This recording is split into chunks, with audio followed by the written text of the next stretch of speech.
Well, I have finally found somebody that likes my stories. My family's heard them all so many times.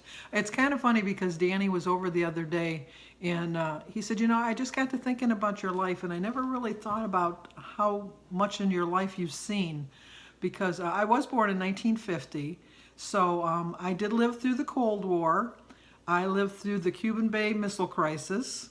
I lived through the Bay of Pigs, the Kennedy assassination, Martin Luther King's assassination, Robert Kennedy's assassination, Malcolm X's assassination, the Vietnam War.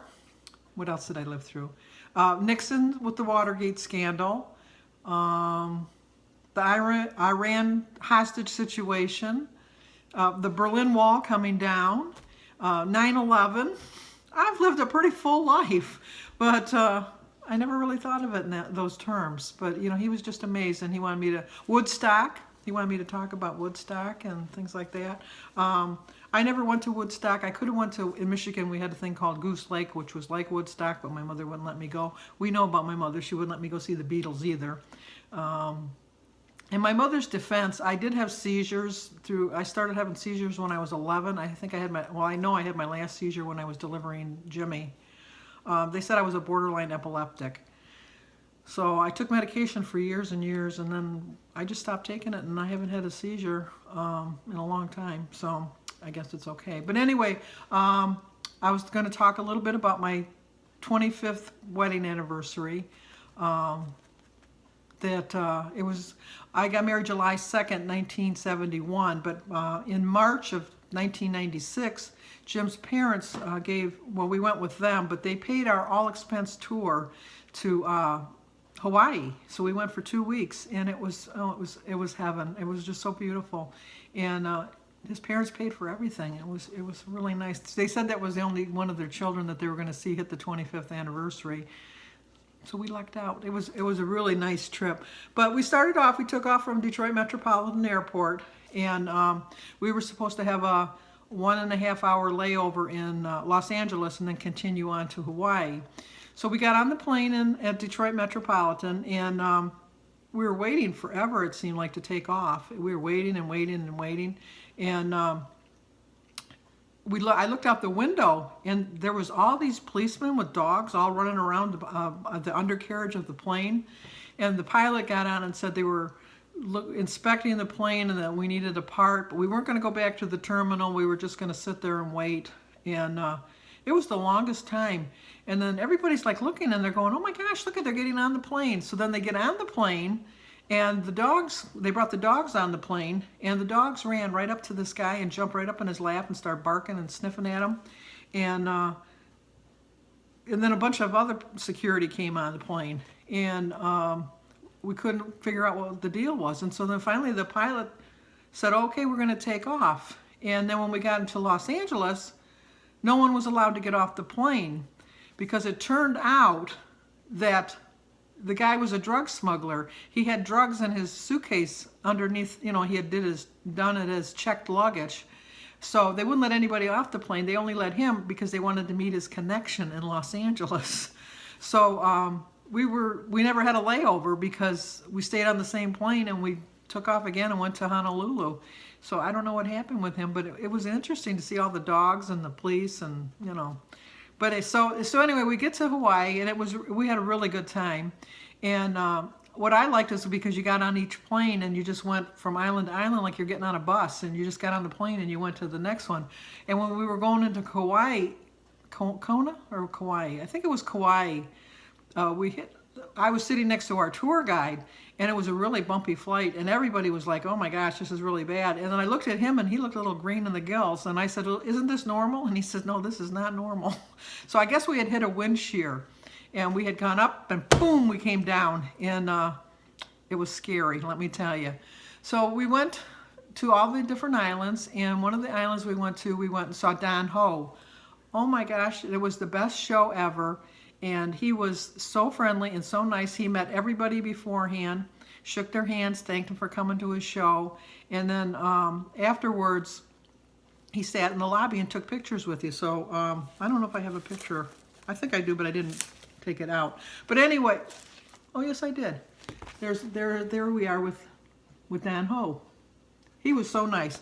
But during the show, Jim's mother, was quite a comedian, she was like a heckler in a way, and he kind of thought that he was going to show her up and bring her up on stage, and the audience loved her. So we got a picture of her as part of the act with Dan Ho. And then afterward, he sat and talked with just her for the longest time. He was the nicest man. So we went on our tour. We went to the different islands. And so we went to this one island, and Jim wanted to get his picture taken. So I said, okay. So Jim is standing there. We got off the bus first, and that's Jim standing in the middle of all the lava rock and that. And so we were doing, we were having a good time. We were taking pictures and that. And then the waves started coming in. Right back there, you can see the waves starting to come in. And our tour guide jumped off the bus and was running towards us going, get out of there, get. So, we didn't know what was going on. So we get off. And so we took a picture from the other angle. And that's the part where Jim was standing that drags you back to the ocean. If the tour guide wouldn't have come when he did, because this was from a different angle, the trees were behind, we were over to the side because we originally had taken the picture this way, going like this way, but Jim was standing right there. He would have been dragged out to the Pacific Ocean, and then that would have been a memorable 25th wedding anniversary. So afterwards, the guide says, let me take your picture in a safer spot. So he took our picture. But, and it was really nice. We had a really good time. We didn't realize that at the time, Jim's father was in the beginning stages of Alzheimer's. We just thought he was forgetful. To be honest with you, we just thought he was annoying at times because you had to keep repeating stuff. And we just, back then, nobody really knew about Alzheimer's. And Jim's mother was getting particularly annoyed.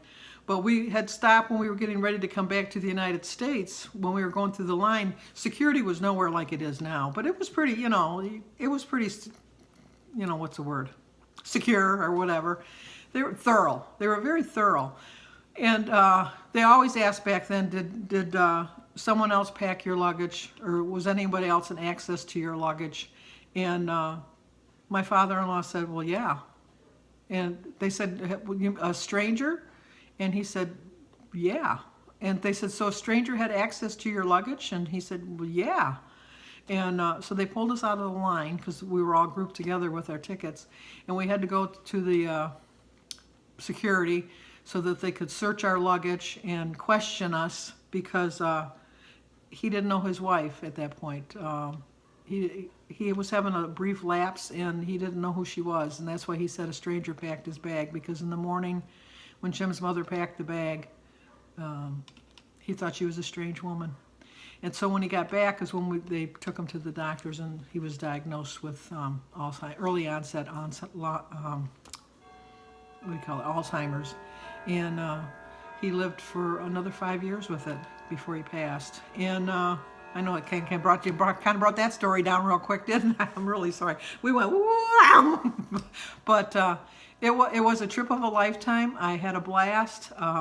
If anybody ever goes to Hawaii, I can highly recommend it. The people were so friendly. It was very expensive because back then, if you went like to a restaurant and got like an omelet for breakfast, it might have cost you maybe $5, and there it cost 20. So I mean, it was really, because everything had to be shipped in, but it was really good. I really had a good time. I really did.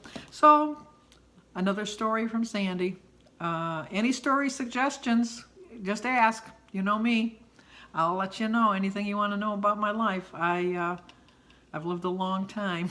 So I hope you like the video. Subscribe, comment, and share it with someone if you want. I'll talk to you guys tomorrow.